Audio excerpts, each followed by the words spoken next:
Today's episode of the Sleepers Podcast is presented by Xavier Simpson's late night taxi service. Avoid a DUI with Xavier Simpson's 3 a.m. taxi service because the cops don't even breathalyze us. We use crash-tested cars provided by our athletic director and will get you back on the court in no time. I need someone to sponsor this show who is anti-Michigan State just to even out the energy a little bit. Don't you think? Yeah, I'm on the lookout though for I know all your names that you come up with. So if you create a burner Venmo account and I get something about a Michigan State athlete, I'm gonna know it's you. I have such good ideas though. Shout out to Keith Johnson for another fantastic ad read. I'm already blurry. The video format of this, I'm already blurry. We're off to a rocky start on this Wednesday, but hey, here we are. We're gonna keep doing what we do. We have a bunch of fun topics to get to today. We're going to talk top Big Ten freshmen. We're going to talk a Michigan State freshman's little brother. And then we're going to talk about the best transfer class in the country as well. Yesterday, we announced that we have launched a Discord. That's still true. Link to that is in the description of this episode. How'd you think day one of Discord went, Cart? You know what? I think having a little bit of self-reflection, I think we cleared some things up after the announcement, but I don't think that we came across with maybe the correct message in starting the Discord. If I had to go back, I feel like we could have done it maybe a little bit differently, but I'm personally enjoying it. Things were a little clunky. What would you have changed? What did we do wrong? I think that we didn't let people know that we're like not cutting them off if they don't join the Discord. There's some other things that you can get on top of getting your daily sleeper episodes that you can also get on the Discord. And I think that people are also overlooking the fact that people forget that we got college football newsletters coming out. And if it's $10 a month, like you're winning that first day in a bet. That's all I'm saying. Like, no, you are. You're going to win that first weekend in a bet to cover those costs. Honestly, it's going to be a good investment. You're going to come out on top. So, a little measly $10 has some added features I think are well worth it, to be honest with you. And damn it, we know our worth. We'll see how this goes. I think a couple things from my end. We definitely weren't as clear as we could have been that we have no expectation of people to start paying us. Like, this is just something we're putting out there because we had some people ask us, hey, is there a good way to support you? Oh, by the way, you should start a Discord. If you don't want to join the Discord, if you don't want to pay us money at all, and you still want your Sleepers content in the same form that you get it right now, good news for you is that can continue. There's no problem with that and no hard feelings whatsoever. We know there's going to be a large segment that just keeps consuming us, our content the way that they have, and that's wonderful.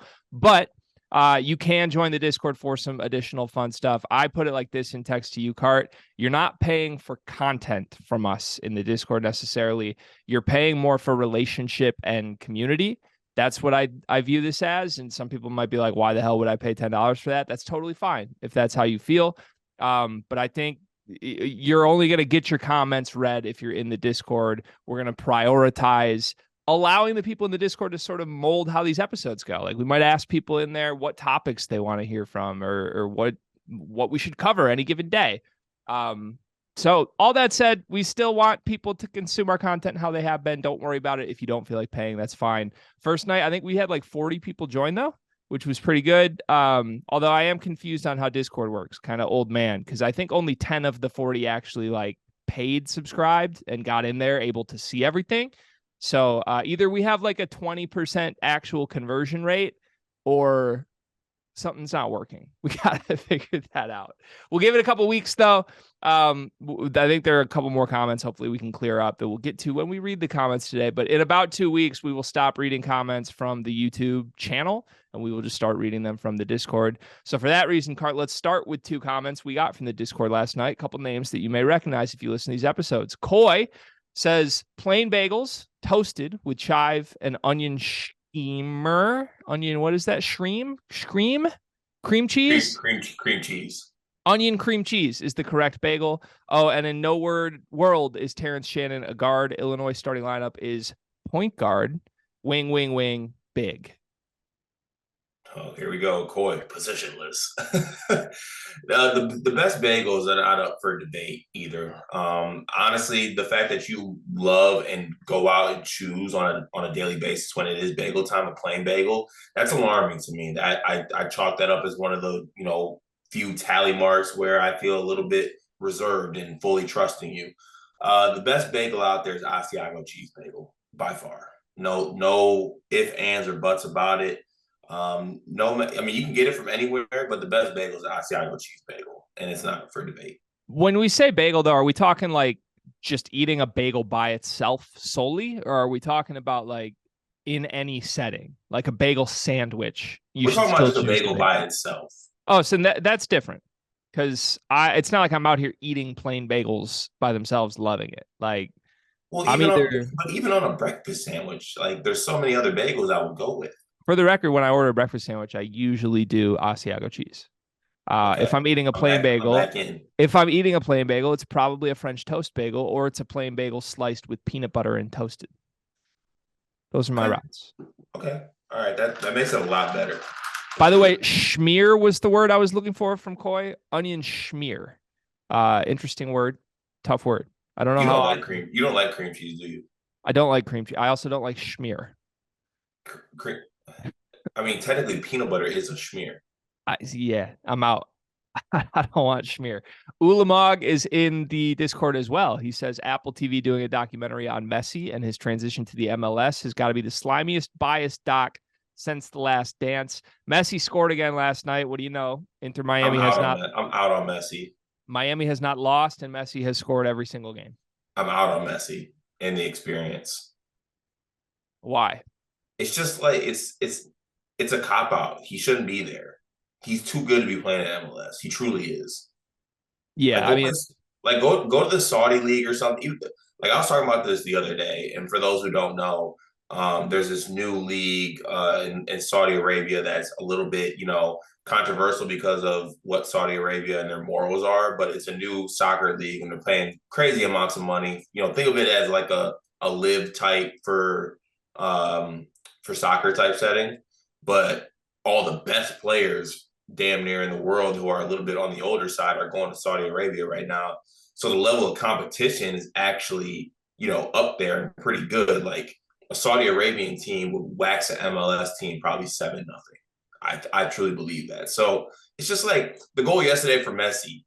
No one steps up to the greatest player to ever touch a soccer ball within 20 yards of the goal, and then he sends a one that starts rolling, not a screamer, not a top bins goal, just a nice little roller into the bottom corner. Like, come on, man. It's not even fun.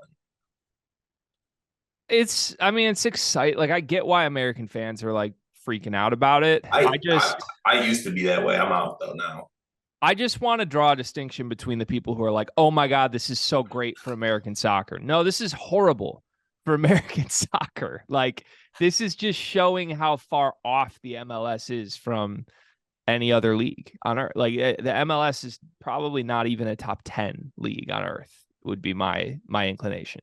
So, yeah, and it's tough. It's tough. Like, EPL came back, and I was so excited. I was watching Prem. I was betting goal scorers over the weekend, doing a round robin, by the way. Fantastic. And, like, the fact that Messi, the GOAT, never took his talents to the best league in soccer, but instead is scoring a goal every game, winning every single game just by waltzing out on the pitch and then hitting Publix after and getting a chicken tender sub. That doesn't sit right with me. I'm not happy about that. Anyways, those were the two comments from Discord. Hopefully that grows over the next couple of weeks. We would like to see more people in there. If you have questions about how the Discord works or what you're getting, or if you're worried about the investment with it, hit us up. Let us know. We just want to get more of our community involved in a way where we can actually build relationships with people and hopefully serve them better than we can serve a YouTube comment section with a bunch of profiles that we don't know. With that said, Car, we are going to answer the 28 comments from our YouTube channel from yesterday. Let's jump right in. First one. Again, Ulamog clipping every single segment. Ulamog, shout out you on the Discord. We love you. Derek McCurr says Greg's love for Purdue just scares me, and I feel like I should pay for this Discord because Greg's portion just comes right back to me in the season-long college basketball pool. First of all, shout out Derek McCurr, one of my first coaching rival back in the St. Gerard days when we were doing 8th grade boys basketball. They split the teams into 2 teams from the same like pool of 8th grade boys in a class, and I had one and he had one. And we battled to the death. It was a match of wits. It was Bill Self, Coach K for like 2 years. Love Derek McCurr. He's a Purdue fan. Derek, we would love you in the Discord. Please actually join. Would be great to get you in there. And you're right. I will definitely just keep losing money to you in the season-long pool that we do. Is he related to Mike McCurr? Yeah. Okay. Cool. Yeah. Yep. McCurr family. Legends. Trevor Sally says, Carter, you're right. After watching the highlights from Germany, my excitement shot all the way back where it was for 90% of last season. I'm locked in. On another note, what are your opinions on Miles Colvin? What's the ceiling? What's the floor? If things go well, does Purdue need to prioritize recruiting more athletic guards? No Purdue comments for the rest of the week for me. We might talk about Colvin later in the episode, though. Good comment. Thank you, Trevor. Brandon Skalski says, LOL, I'm surprised that Card didn't put up more of a fight in refusing to talk about Purdue after last week's proclamation that he wouldn't discuss them anymore. But he's right about pumping the brakes on an Edie list team and where they'd be ranked. Lots to be excited about for sure. Still need to see it translate to a regular season game in the minutes where Edie rests because it was not great last year. Your thoughts? Well, yeah, it wasn't great last year, but they added, damn it, I said I wasn't talking about Purdue. I can't, oh my God, I'm Boilermaker, like. You're playing both sides too, because I think deep down you lean where I'm at. Like you think I'm right on a lot of this. I mean, I do. But I agree with what I said yesterday. I think you're taking a little bit too far. The only thing I'll say is that a lot of people are looking at what they looked like last year, but like to quote one of my great shows, like the thing about the old days is they're the old days. Like TKR, better. Braden Smith, better. Fletcher Lawyer, better. Everybody better. Add Colvin, add Hyde, add other guy, add Waddell. Like they got a bunch of guys that got better. That's the thing. So that's kind of why we're high on Purdue. And even like without Edie, I think they're still a top 15 team, which I thought it was hilarious that somebody responded yesterday and sent us like Ken Palm like rankings or Torvik like on-off rankings. And like on-off was like 1 in 23. And I don't know if it was from last year or this year. And I was like, well, if it's 23, then saying they're top 15 based on what we actually saw and guys getting better, isn't that like crazy of a stretch in my eyes? Yeah, first off, Torvik Futurecast is a very flawed thing. It's a fun thing to play with in the offseason, don't get me wrong, but you can find combinations that just make zero sense. Like adding a transfer to a roster makes a team worse by like 20 spots. That happened a bunch when I was playing with like, ooh, should Michigan add this guy? Like, oh, we add Jose Perez and we get 20 spots worse. That makes no sense. And by the way, 23rd is not far off from 15th at all. That actually pretty much reinforces what we're trying to say here. We're just a little rosier on it. And also, Cart just went point by point through my entire point of why I'm high on Purdue. And you just can't get all the way there like I can. You're just stopping yourself because you don't want to be 100% aligned with me on the Purdue bandwagon. But like the points are the points and you agree with the points. You're just stopping yourself before we get to the finish. This is Michigan's fault. It's like you're running a marathon and you get literally 1 block away from the finish line. And you stop. You say, I'm out. I'm good. That's something I would do. That is a Carter Elliott move, by the way. It would be hilarious. Moving on, Dat Boy from Illinois. The TSJ discussion reminded me that I'm always confounded when positions are discussed in basketball. The terms guard, forward, center are always used, but what do they really mean? I'm familiar with the 1 through 5 notation for point guard, shooting guard, etc., but it never seems that rigid. Then people throw in terms like wings and combo guards and talk about front courts and back courts. Is that just another way of saying forwards and guards? Help a man learn ball, praying hands emoji. Rashad Phillips has the answer for you, Dat Boy from Illinois. Go pre-order that book. It's a joke, but how do you feel about positions, Cart? It's just funny to me how it's not the same across all like narratives or people. Like you get to the people who pick awards and they'll put Terrence Shannon on the Jerry West shooting guard list, or they'll put Terrence Shannon on the George Gervin like small forward list. It's just, I mean, I don't really know. I consider Terrence Shannon a 2/wing. That's kind of where I put him. I don't really put guys in the absolute like, oh, he's a box. Like this is who he is. Unless it's like Zach Edey. Like Zach Edey's a center. That's not up for debate. TKR, I think, could be a power forward and a center. So it's just I don't know. It's all relative, I guess, to each player. It does make it somewhat difficult because I think people do look at it differently. Hence, how you look at Terrence Shannon and how I look at Terrence Shannon. Yeah, I also want to bring this back to yesterday's conversation where we used DK's article as fodder for doing our best Big Ten guards or the tiers. And DK did text us, by the way, and explained where he was coming from on the Terrence Shannon thing. I was a little harsh on that. And also, I just totally skipped a paragraph of his article that was literally written in the article.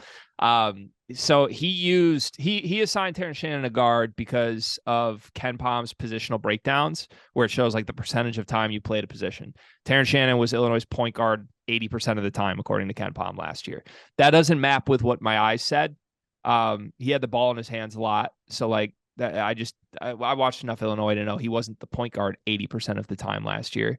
And I think like the point of this whole positional thing and what I was trying to make yesterday is that you can really make whatever narrative you want with positions true because there's so much information out there in a variety of ways. And you can always lean on eye test too, if you want, that like you can spit whatever angle up that you want.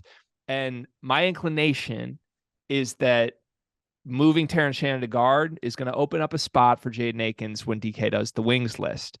If that wasn't the case, then I don't think he'd be using the Ken Palm numbers to call Terrence Shannon a guard, is my point. You can spin it whatever way you want.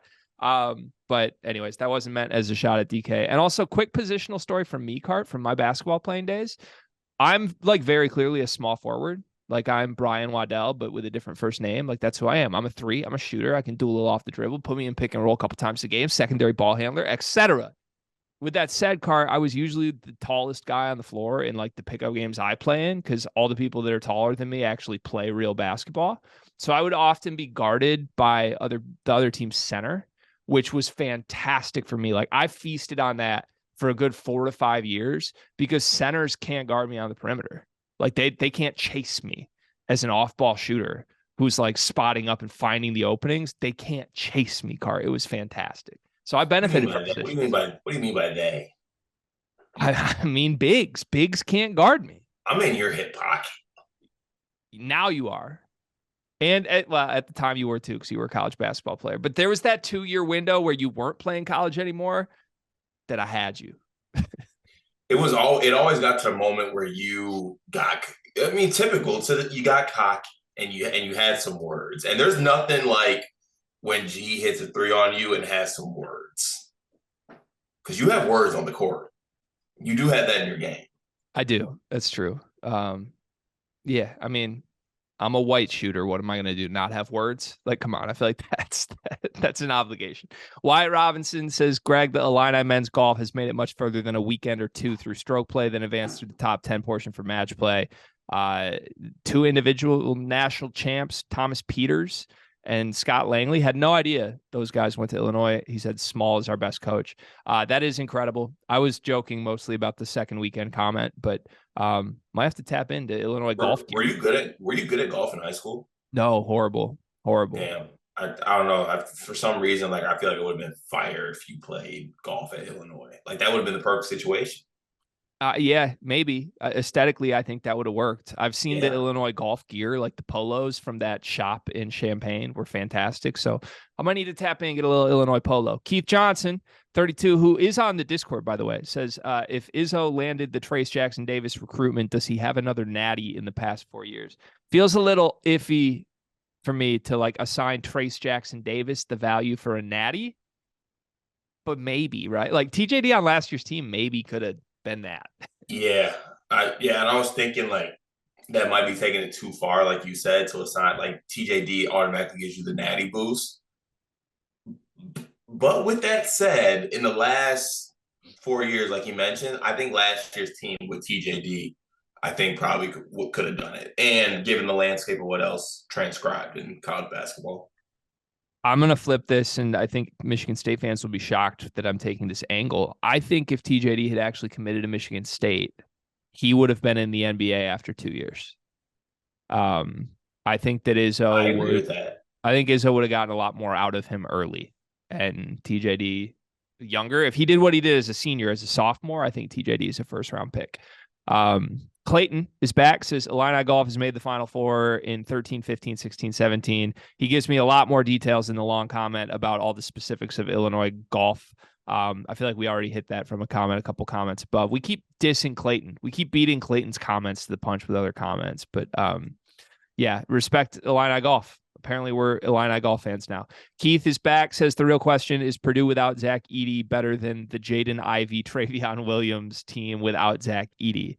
Also, just want to hold Keith accountable here, as he is a Discord member. We love him.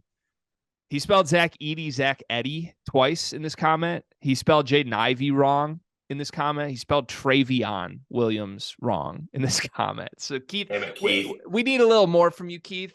I get what you're going for, though. Like, the Purdue team should have been better a couple of years ago. Zach Edey was on that team, though, by the way. Yeah. Also, there was way more malpractice going on with that team than not playing Zach Edey. Because Travion was the fake teammate of the year. No. Stefanovic was the shot jacker of the year. One of my biggest regrets is 2 years ago, we didn't have the community or the following that we do now. They missed my whole Travion Williams narrative. Like, what I'm doing with Ty Rodgers this offseason, I did the season before with Travion, because Travion was doing the Ty Rodgers press tour of like, oh, look at me. Look how unselfish I am. Did you guys hear I'm coming off the bench? Did you guys hear that? Like, he just wanted everyone, like, it was so selfishly unselfish of Travion to become the story. And oh, by the way, in crunch time, Travion needed the ball every possession because he's Travion Williams. And that was the worst thing for Purdue, because Zach Edey was way better than him 2 years ago. So well, one day we're going to do a topic of like your top 5 basketball, like college basketball icks or things that annoy you. At the top of my list, it might not be one, it'll always be top 3, is players having stories about going to their coach asking to come off the bench. The biggest load of, I mean, nothing makes me more upset. I literally can't stand it. It was so fake with Travion the whole time, and yet all national media were like, oh, this is the best locker room. He's the best leader. Like, no, he's literally relax on Travion, okay? He's drawing so much attention to the fact that he's not on the court, and yet one of my favorite players ever. In crunch time, he was still on the court and losing them games. Anyways, Cuskago Ty said last year first team was Pickett, Shannon, Murray, TJD, and Edey. Was Murray a 3 and TJD a 4, or are positions meaningless for this exercise and they just try to get the best 5 players on the team? If a team plays a 3-guard lineup, is the 3rd guard called a small forward? MSU is an example. Shannon might be the 2nd biggest player on the team, but he can still be a guard. Yeah, I get all of this. Look, the Big Ten's end of season first team is positionless. That's the truth. We were not selecting the Big Ten's first team yesterday. We were just doing a segment on who the backcourt tiers were. So yes, at the end of that segment, I did say like, okay, pick 2 for the first team.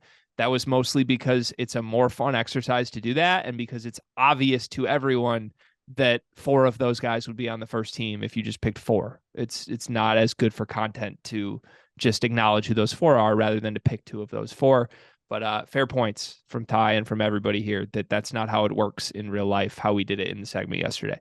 Clayton says, so remember when the Ty Rodgers talk was a 1 or maybe 2 year guy? You both were high on him, which I'm not saying you aren't now, but am I crazy thinking he's probably a 4-year guy? He's definitely a 4-year guy. Yeah, he's a 4-year guy.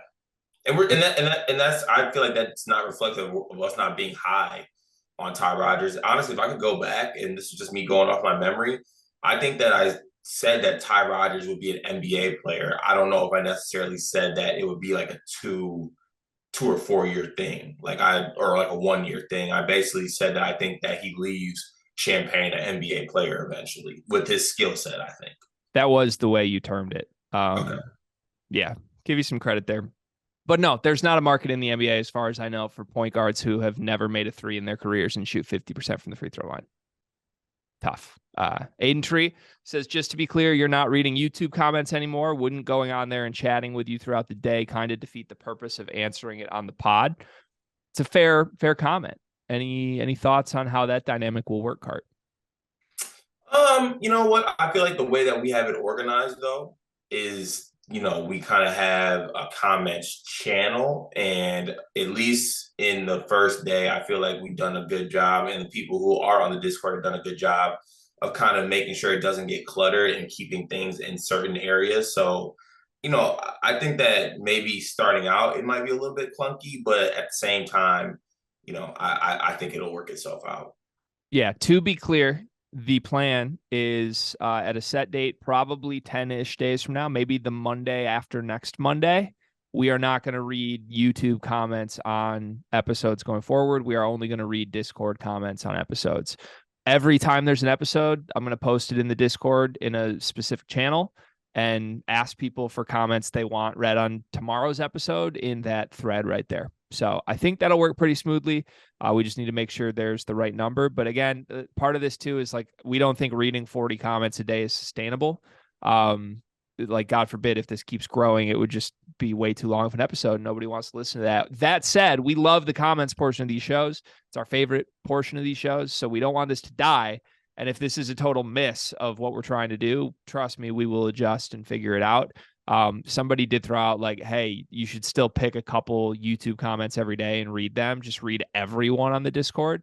That might be a good compromise. So we'll see where we're at in 10 days. But for now, if you want to assure that we will read your comments every single day, the only way to do so would be to sign up for the Discord, join that community, and in 10 days, that will begin. Steve Dunn said, you guys are batshit crazy to think Purdue is that good without their program's identity. Crazy talk, overvaluing a roster without their 8-footer. A question I have is in the neighborhood of a former Big Ten coach who left for a blue blood self and now is widely considered a top 3 coach in the game. Izzo is already in the Hall of Fame. If he had left for Kentucky back before Cal took the job, wouldn't he have at least his second ring? Is it actually harder for Tom at MSU or not really anymore? What do you think, Cart? That's a really, really good question. I do not think that he would have the same success at Kentucky. I think he would have success, but I don't know if I go as far to him like winning, like having that second ring or second championship. I think the mystique around who Izzo is and his brand fits more so with Michigan State than it does with Kentucky.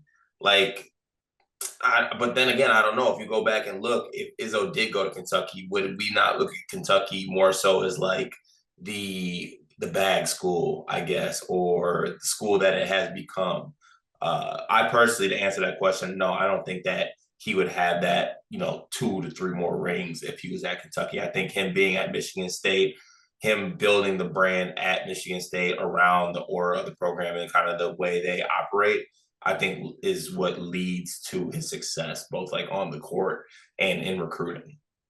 Yeah, it's a fascinating question. I really like your answer. I think the largest thing for me is like when thinking about where a coach will be most successful at, it's about like, hey, is there something a certain program could maximize within that coach's skill set that wouldn't be true elsewhere?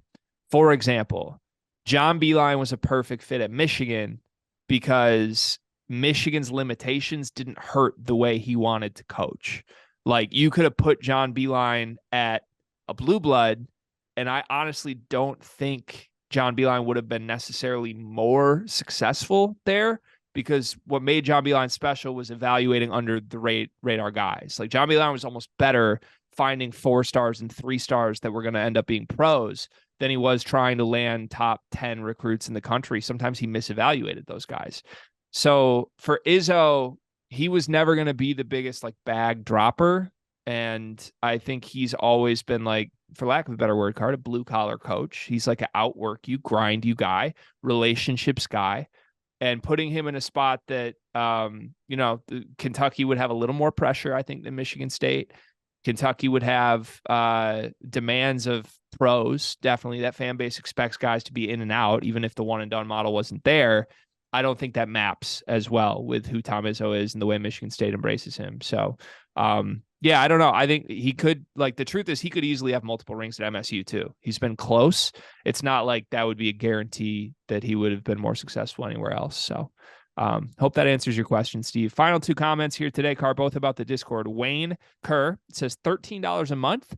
Wasn't Greg just clowning Michigan insider pay sites like last episode?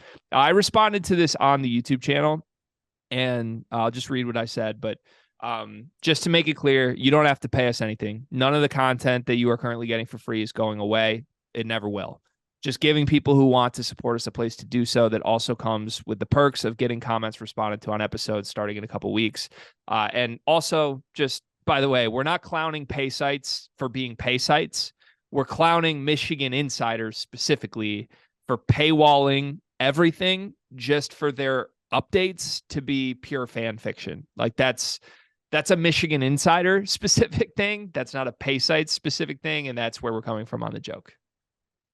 Yeah, I feel the same. I mean, you hit the nail on the head. Also, it's $10 if you do it on your desktop. Don't do it via the app on iOS or Android, because for some reason the price goes up. So it's $10 when you do it on the desktop.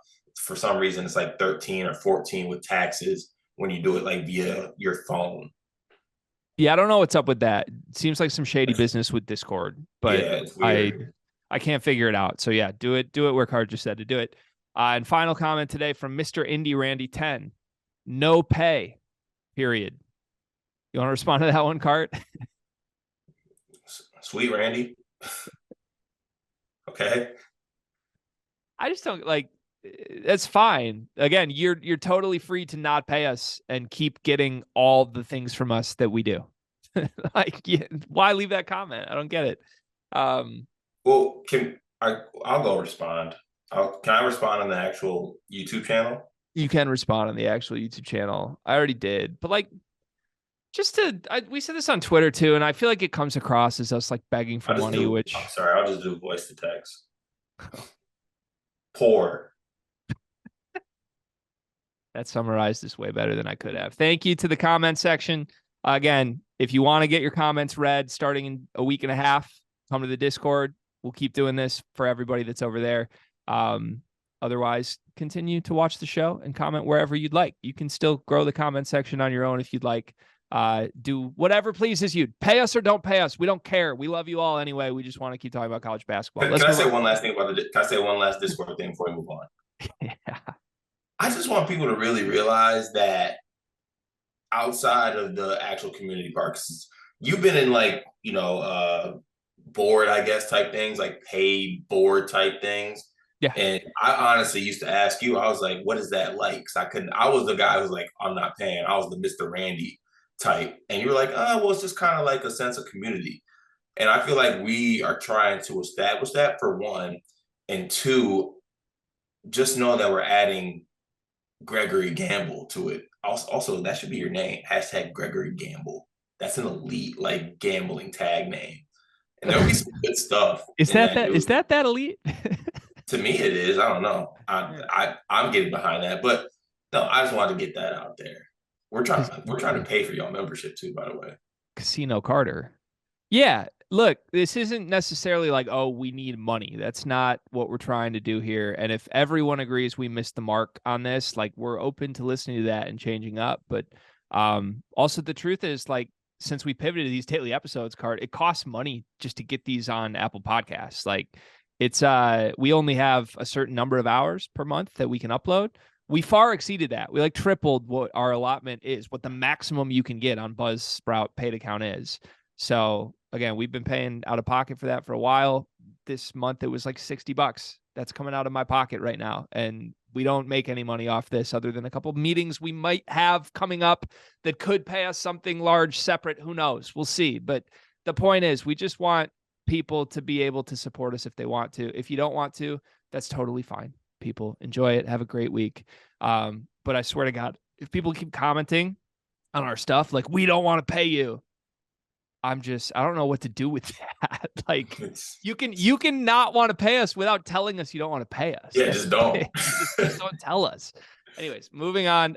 3 topics today. Let's start with transfer classes. Across the country, it feels like every roster is totally different than it was 6 months ago. I honestly get a little disoriented thinking about it. Like I just forget who's on certain teams, and I kind of have to like bookmark Jeff Borzello's roster article to go see. But my question for you is, now that the dust has sort of settled, it seems like things have died down. There's still a couple small ads coming in. Quez Glover just committed to Kansas State yesterday. He was headed to BYU. He's from Samford, another guard that can score. Who do you think is the best transfer class in the country? Because I feel like we have to evaluate this almost like a recruiting class now. And I don't really feel like transfer class rankings have become as buzzy of a thing as recruiting rankings have. But now that it's done, if today was the final day and rosters were finalized, who would you say is the best transfer class from this season? So just some background on this, because I feel like there's a couple of different ways you can go with this. You can go with what transfer class fits the best, not necessarily the most talented. You could go with, the must bust method, the most transfers, the most talented transfers that you can get. And going through, I think there's definitely a couple of different choices on here. I don't think there's a distinct number one clear, like I'm not trying to argue this with you. It's very obvious who it is. But I think for the best transfer class, I would go Kansas. I would go Kansas because I think Hunter Dickinson, obviously the ad, to me, he's the best transfer that was added if we're just looking at actual prospects added. Like that is a first team All-American, a former first team All-American level talent player that is added to a team. And then you go and get the shooting of Timberlake. And then maybe one of the most underrated portions of this that I feel like people don't mention as much is the audition of Arterio Morris as well from Texas. I mean, he was a really good pickup. So I think I would go Kansas as the best transfer class. Just I think that bunch right there is talented, and also the way it fits into the team, I think works perfectly. So I think Kansas is one of two answers I would agree with. At the second one I'm going to throw out, I just want to get your thoughts on, is Kansas's rival, and it is Kansas State. It's the group that just brought in Quez Glover. I feel like this class is going under the radar, and I might be giving them a little too much credit based on what happened with their transfers last year. They got Marquise Noel, they got Keontae Johnson. Nobody really thought much of either of those ads. And then a month into the season, it was like, oh, these guys are all Americans.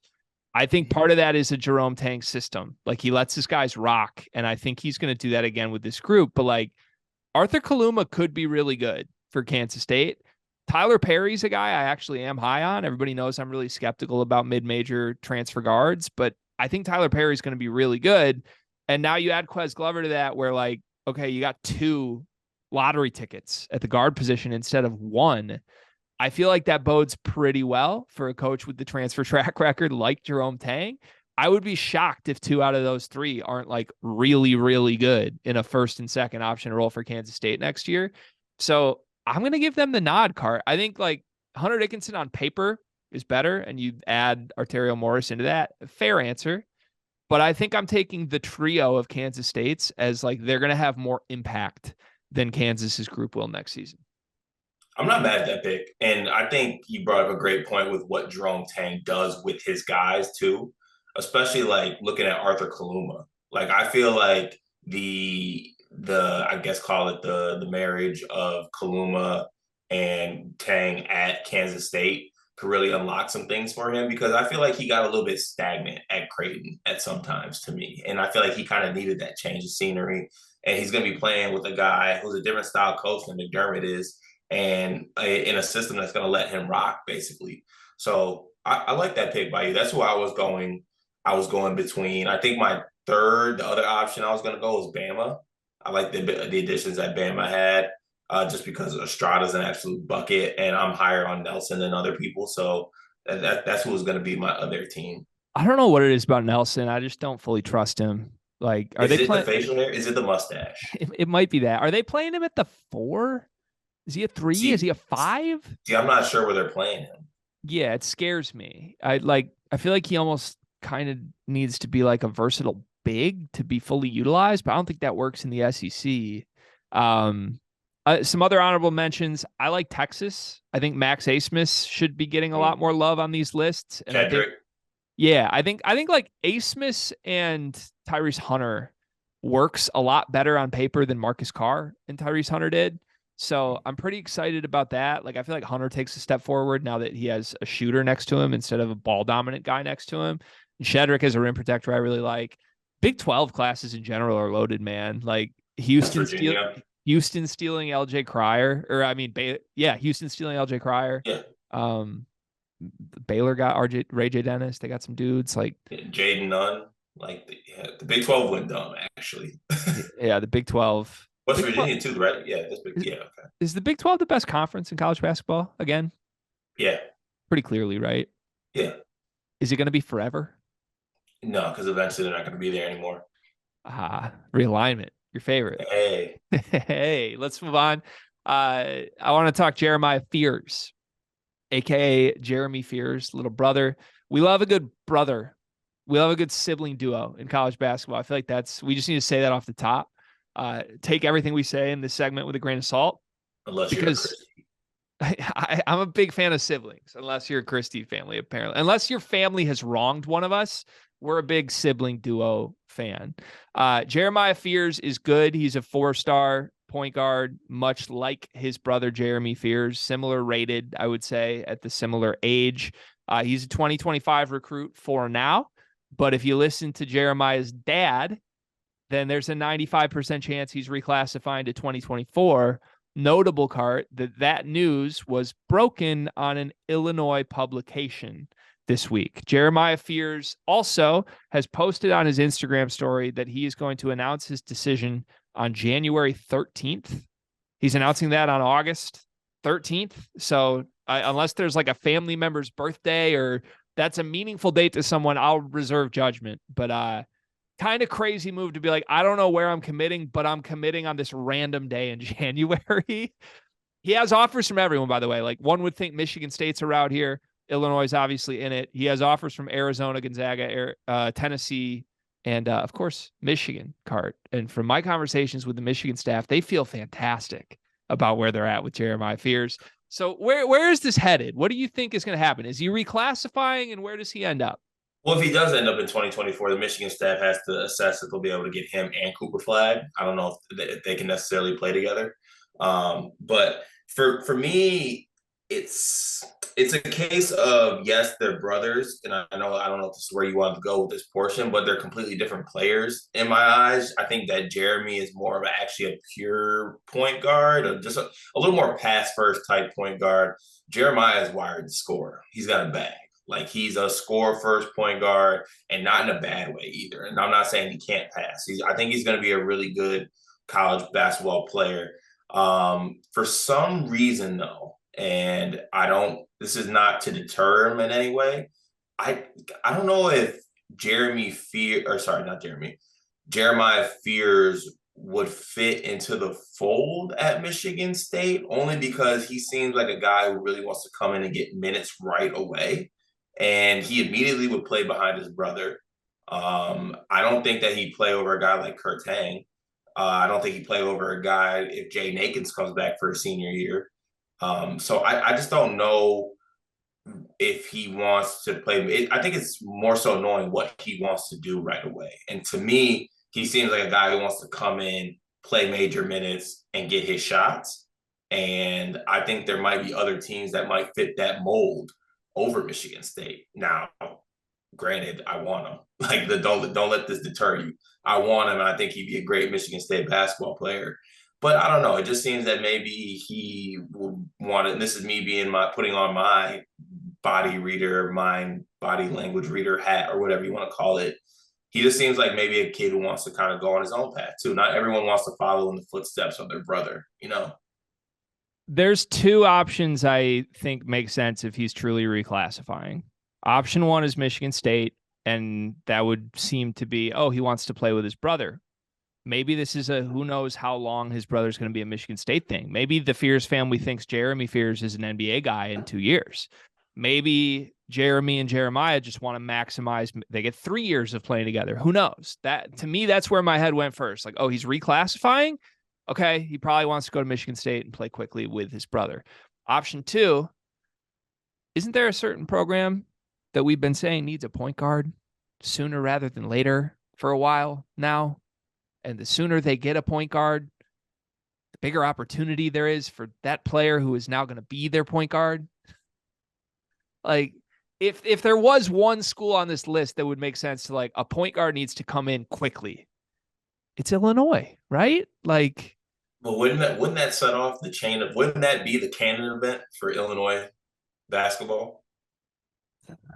what do you mean? Okay, so you have a pretty good freshman year, let's say, from Dre Gibbs Lawhorn. Keys next year. Why are we recruiting Jeremiah Fears? Jeremiah Fears is another kind of ball dominant, not pass first point guard. Dre Gibbs Lawhorn gets upset. Wait. Jeremiah's not a pass first point guard? Jeremiah? Yeah. No. Jeremiah's a bucket. I thought he was both, though. Like, I've never watched anything on Jeremiah Fears and been like, that guy's not a passer. No, I wouldn't say that, but I think he's more of a bucket than a passer. Like, you know how Jeremy Fears is like, has the floor general mantra? Yeah. Jeremiah is not a floor general. Oh, I disagree based on what I've seen. I don't think he's as special as Jeremy Fears, as like that guy's an elite passer, but I've seen a lot of Jeremiah Fears like transition, no look stuff, like threading a bounce pass full court. I think he's a very unselfish, very high level passer that's a staple of his game from what I've seen. But I don't know, like, you're right. Like that would be, but that's at a certain point, it's like, okay, is it the program or is it the people in it? Because I wouldn't blame Illinois for trying to bring in Jeremiah Fears quickly. And if that pisses off other guys, that's the other guy's problem. And like, I guess it's Illinois' fault for continually bringing in those type of guys. But like, if Dre Gibbs Lawhorn gets mad that Jeremiah Fears is coming in quickly, that's on Dre Gibbs Lawhorn. And this little segment is going to be clipped by some Illini fan, and they're going to be like, "See, Greg, it's not Brad's fault. It's not his fault. It's the player's fault." Yeah, but I mean, the counter side of that is if you do it every single year, like, I mean, but I don't know. This roster's in a better place because last year it was like 6 guys at once were getting upset. This year, the only guy anyone's worried about is DGL. Nobody else is going to freak out. Jeremiah Fears would be a lot of fun at Illinois. I would hate that as a Michigan State fan. And I don't think he has the measurables of IO, but like, wouldn't he be like an IO usage level type player? Or could he be? Yeah, I think he would be a guy, the ball's in his hands immediately. Yeah. It would be fun. I'm trying to think of the last time this has really happened. It would be fun to have brothers on different teams playing against each other in a starter role at the same position for like 3 years. Yeah, that would be. I don't think that doesn't happen either. Like, imagine it's 2027. Jeremy Fears is a senior. Jeremiah Fears is a junior. Michigan State, Illinois, final game of the regular season for a Big Ten title. That's electric. That's electric. I think there's a chance. What's percentage graded out? What chance does he go to Michigan State? What chance does he go to Illinois? What chance does he go anywhere else? He did just transfer to Arizona Compass, prep school out there. So in my eyes, that gives the West Coast schools a chance to get in there. I know he has like Oregon offers and things like that. And Oregon has pretty good ties to that Arizona Compass program. They got guys like Mookie Cook these past couple of years. I would say, I'll say this. I'll say 70% a non-Big Ten school, 30% Big Ten school. I'm so opposite of this. Sorry. 60-40. 60% non-Big Ten school, 40% Big Ten school. Wow. Okay. Then call your shot. Where? I don't want to call my shot because I'd just be guessing. That's not our game. Okay. Not my game. I couldn't be more opposite of you. I think this is 45% Illinois, 50% Michigan State, 5% anywhere else. Well, if the record shows, you're going to be right. We'll see what happens. Final topic today. I want to do lists here. We did Big Ten guard tiers yesterday, inspired by DK, who had an article on SpartanHoops.com that you can go read on his guard tiers. Today, I want to talk freshmen. Don't matter what position, but there's a lot of really good, talented players coming in this season to various schools. Riley Davis noted that a couple weeks back on a Riley Friday of like, damn, there's more talent coming in than I thought. A lot of guys with a lot of opportunity, some with lesser opportunity, but still a ton of talent. So I asked you to make a list of your top 5 Big Ten freshmen as far as like impact goes, not just like pedigree, who's the best talent. Top 5 impact Big Ten freshmen. I want to hear your list, and then I'm going to give you my list. So give us your 5 through 1 in order: 5, 4, 3, 2, 1, and then I'll do mine. Okay, I got you. Hold on, can I pull it up here? Please. Thought we were gonna go back and forth, but I'm good with the 5, 4, 3, 2, 1. I can go first if you want to prepare yours. Yeah, can you? Sure. All right, I'm going to start at 5. I gotta get goddamn baby name list. Oh my God. Notes. I gotta get past that. I'm gonna start at 5. Dre Gibbs Lawhorn is 5th on my list. I think he's going to play 25 to 30 minutes for Illinois, and if he emerges at point guard, they will be a much better team. Maybe 10 points a game season for him loading is my prediction. Number 4, Scotty Middleton, Ohio State.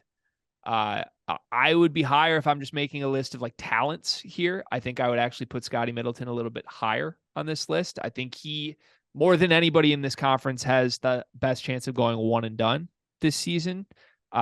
He's a little lower for me, mostly because I think Bruce Thornton is going to be the guy on Ohio State in a way that could maybe not allow Scotty Middleton to be like a 16 a game scorer like I think he's capable of, but still a reason why I'm high on Ohio State. 3, this one's going to surprise you, I think. I'm curious to see if he'll be on your list. Jamie Kaiser from Maryland. All the buzz from anyone who's watched this Maryland team on their overseas trip has been that Kaiser has been arguably their best player. That's big when they have Jameer Young in the backcourt and DHS, another name that may or may not be on my list coming still. I think I'm buying Kaiser as a legit guy on this team. I think he has all Big Ten potential, not first team or anything, but like he could be a 12, 13 a game scorer, 40% shooter from 3, really versatile wing. I'm in on Jamie Kaiser. Number 2, Deshaun Harris-Smith. He's 2nd on my list. I think he might be 1st on yours if I'm guessing, but a guy that I expect to have a chance to lead Maryland in scoring, make all conference teams immediately, and has a great shot at being a one and done on a good Maryland team. And number 1, Cart, drum roll, please. Any guesses based on where my list is at right now? Do you have a guess on who my number 1 is? Xavier Booker. It's Xavier Booker from Michigan State. I'm not the biggest Xavier Booker guy. I love Xavier Booker, but opportunity on a good team is there. Like I think Xavier Booker by the end of the season is playing all the crunch time minutes at center. I think he's a 25 to 30 minute guy on this team at the 4 and the 5, the 2 biggest positions of need on a great team. And he's going to be productive. I don't care. Like he's too talented, even if he has motor issues or anything wrong. He's too talented. His job's going to be so easy catching lobs from the point guards. Like he's going to be a killer, and I have no concerns about that for Michigan State. That's my list. I like that list. All right, got mine here. Can I go 1 to 5 for you? No, you got to go 5 to 1. You got to go 5 to 1. Okay. At 5, I had Jamie Kaiser on my list because I think that he'll have a lot of opportunities. He'll have people around him. I think his impact will be felt a lot, and it's something that's really needed by Maryland. Like we talked about the shooting that they need. He'll be able to provide that. He showed it in high school. He showed it on the foreign tour. I have no doubts that he will be a guy who will be able to show that kind of during the season. At 4, I had Dre Gibbs Lawhorn. Obviously, he's going to have the ability to play a lot of minutes this year. We know how I feel about him. I will still say it to the death. Carson Edwards 2.0 eventually. I do not care. He's got that type of game. 3, Scotty Middleton. I think Scotty Middleton is obviously an NBA player one day for me. I think he will have a lot of opportunities to score. I don't think Bruce Thornton is going to need to score and do as much because of the talent around him. And Scotty Middleton is one of the guys who will have that talent. At 2, I had Xavier Booker. Say what you want about the motor issues. Like you said, there's a window there for him to play a lot. And I think that his talent will show. And then 1, easy, Deshaun Harris-Smith. He's an NBA player. He's a day 1 starter for this Maryland team. He's going to form one of the best backcourts in the Big Ten with Jameer Young. I have no doubt. I think that might be one of my safest bets for this Big Ten season. That Deshaun Harris-Smith is going to be really good. Who was your number 4? I'm sorry, I totally zoned out because my daughter's waking up. Gibbs Lawhorn. Okay, so we have the same 5 players, just wiggled around a different order. I mean, I went back and forth with like the 4 through like 7 guys, I think. Because like initially Cohen Carr was on my list, but I saw more of a gap for like guys like Xavier Booker to play than I did for Cohen Carr necessarily. I don't know. Like I wanted him in my 5, but I couldn't get him there. There's only one name that I considered to crack my 5 that didn't, and it's Miles Colvin from Purdue. He's off the list just purely for opportunity. Like I think mostly I think TKR is going to actually take so many of the minutes at the 4 that like Colvin's going to get hurt by like Morton and Gillis and Waddell and Hyde all needing minutes at the 3 at once. But outside of that, like I think this is a pretty consensus top 5. Kaiser's the one people could argue the most, but like you're not putting like Gabe Cups on here. You're not putting Brock Harding on here over those guys. Like these, are you? I considered Brock Harding. I think these 5 are pretty consensus. I don't know. Cohen Carr, I would have yelled at you if you put Cohen Carr on your list. I'm not gonna lie. What? Because he's really fun, but like, can we do a Cohen Carr projection? What is Cohen Carr averaging this year in his 18 minutes off the bench for Michigan State? He'll play more than 18 minutes. You want to make a little wager on that? Yeah, sure. What do you want to do? We can figure that out. Maybe we'll do that. But yes, a wager will be put in place. I think if you lose, I want you to have to record live stream a full golf round using your current clubs. Okay. I mean, if you want people to see that. Yeah. Okay. That's what I want. Okay. Okay. And then for every stroke you shoot over 100, you have to eat a pancake. I don't know if I can eat 40 pancakes again, man. That'd be pretty fun. He just like, isn't he going to be like a 6-4 guy in year 1? Nah, I think he'll hover around 9 points, probably 6 rebounds. Is every Michigan State player going to score 9 points or more a game this year? What's Malik Hall averaging? 5 and 5. Okay, so that's Carr's taking production from Malik Hall. That's the thought. I think Malik could average 10 and 5 too. So Malik's got 10, Cohen's got 10, Aiken's got 12, AJ's got 14, Tyson's got 18, Booker's got 10. No, I'm sorry, Booker's got 15, Polar's got 10, Carr's got. What are we at? What's Cooper Sissoko got? What's Trey Holloman got? Where's he at? Look, man, I love Cohen Carr. He's not on this list for a reason. It's fair to say. Okay. Well, wouldn't you have considered Fears over Carr? Like Fears is a better player, isn't he? Yeah, but I think Carr is going to have more opportunity than Fears, unfortunately. Okay. Unfortunately. So Jay Nakin's going to the bench then? You know what? I'm going to ban Jay Nakins and Purdue talk for the rest of the week. Where's the opportunity coming from? I'm just trying to see where the opportunity is. For Carr? Yeah. Who's going to the bench? I think at the 4. So Malik Hall is going to the bench, but he might score 10 a game. But he might be hurt. Okay. All right. Fair. Did you give any consideration to the other Ohio State guys? I thought about Devin Royal. Honestly, talent-wise, I thought about Chapman too, but I just don't think he'll have the opportunity with the guards they have, unfortunately. Okay. Like this list will look totally different if we were just picking like our 5 like favorite, best, like talented freshmen. Like opportunity and fit and role factors into this greatly. Yeah, I agree. I thought about all the Ohio State guys because I'm really high on that class in general.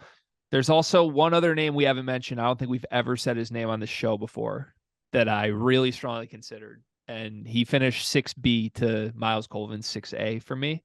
Any guesses on who it is? George Washington. Mm-mm. What school? One of your favorite schools right now in the Big Ten. A program I think we'll talk about a lot more in a year than we are right now. Why am I blanking on this? Rutgers. Gavin Griffiths. I like Gavin Griffiths. Gavin Griffiths is good, man. And again, Rutgers is another team that's played a little bit overseas. And for what I'm hearing, he looks the part, and he looks like a guy who's like gonna play a big scoring role for Rutgers on a team that like Well, doesn't have a lot of scoring. yeah, I'll say they got room for scoring.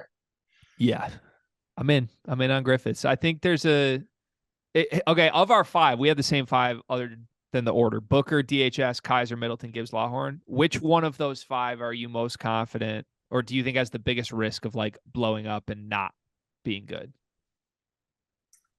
Uh, this might be bad, but it could be Booker. Really? Yeah, I think it could be. I see. I don't see that. I just think he's too like even in a worst case Booker scenario, he's way better at catching lobs from AJ Hogarth than the other bigs. True. It's got to be Gibbs Lawhorn then. I think it's Gibbs Lawhorn or Kaiser. Like maybe Kaiser, we're just like buying into the offseason hype a little too much, but like there's not a world where any of those guys implode to me. There's a world where Gibbs Lawhorn just There's a world where Jamie Kaiser is Russell Bird. Yeah, I guess. What can we do worst case scenario player comps for all five of these guys real quick? Let's end on a negative note today. Who's we've called Gibbs Lawhorn Carson Edwards. What's his worst case? I don't even know, like a bad emotional Rocket Watts. Oh my God.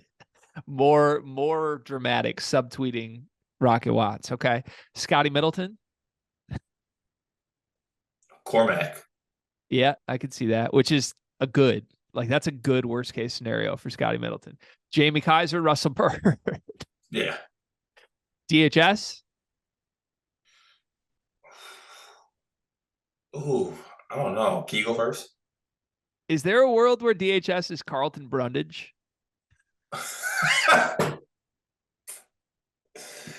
Yeah. Maybe. Like it's not a likely world, but it's a world. Yeah. Okay, and Xavier Booker. Don't do Deontay Davis. That's lazy. No, I was gonna say Martin Clark. Any more like big though? I'm trying to think of like lazy centers. Oh, your boy. Who? Who? I'm sorry. Amir. Oh, stop it! I'm sorry. Don't do that. Isn't that the worst case scenario? Is actually Stop that nonsense. I think that's the worst case scenario. I'm just saying. Hey, we don't mess with the head modded down these ways. I'm sorry. Let's go to our one. How dare you? Go to our one big thing presented by Big B, where friends overlook mean things friends say about them while drinking coffee. Big B. Go ahead. What's your one big thing today? My one big thing, I want to send a shout out to one of my really good friends, and your wife. Is it Amir Williams? No, no, your wife Mal. She's back at work today. I bet that is tough, like going back to work after being on leave. And I just want to send a shout out to her personally, and hope she's in a good place. And you are in a good place as well. You guys are doing the thing. You're being parents. There's adjustments that come in life. Life isn't one big paternity leave. So just shout out to y'all for making it happen and doing work and making it look easy, to be honest. Appreciate that. Yeah, Mal's a rock star. I've said that before on camera and many times off camera, but very lucky to have her. She's the best mom. And yeah, it's hard in general. I'm sure anyone that is a parent that listens to this knows, but I mean, being a parent is hard. And one of the harder moments thus far has been the realization that, oh shit, our life goes on, even with this thing we have to take care of. So she's crushing it. We'll get through it. We'll figure it out. It might make our episodes a little more not infrequent. I think we're still going to find a way, but the timing might be a little all over the place. Maybe some interruptions where I have to go rock a baby. We'll see how it goes. But I'm glad you went there because I was in between like happy, emotional shout out to the wife versus just a stupid one big thing. So now I get to do the stupid one big thing. Yesterday I talked about food. I'm going to go back to food, but instead of negative food, I'm going to go positive food spin. I have the food role player of the year. Any guesses what the food role player of the year is before I just say it? For you? This food is so iconic in its role. So iconic. It's a role player, but God, it's the role player of the year. Is it a banana? Oyster crackers. Let me tell you something about oyster crackers, okay? It's a role player. Like I said, it's a role player. You're not reaching in the cupboard to grab the oyster crackers. You're not building an offense around the oyster cracker. Oyster crackers aren't going out and getting you 25-5. You don't need that. That's not how you win. You might not even see the oyster crackers for a couple weeks. You might not even touch the oyster cracker. You might not think about it for about a month or so. But then one day you do. One little moment. One afternoon, you're like, you know what? I need a grilled cheese and some chicken noodle soup for dinner tonight. That oyster cracker starts stretching, man. That oyster cracker hops up off the bench. That oyster cracker, it gets out of the bullpen. It gets its juices flowing. And you grab about 10, 15 of those oyster crackers. You put them in the soup cart. You let them sit in the soup for about 10, 15 seconds. And then you start scooping the soup with the cracker in the soup. There is no better role player food. It is one role, but he is so elite in that role. Shout out to oyster crackers. I mean, respect. A couple things wrong with that. One, having a grilled cheese without tomato soup and having chicken noodle soup instead, insane move. Tomato soup's gross. If you shaved all your facial hair, your head would look like an oyster cracker too. Thanks. Great note to end the show on. Click the link in our description if you would like to join the Discord. That's a great way to support us. We'll be back tomorrow for Thursday's episode of the Sleepers Podcast. Have a great day, Car. Thanks, everybody, for listening.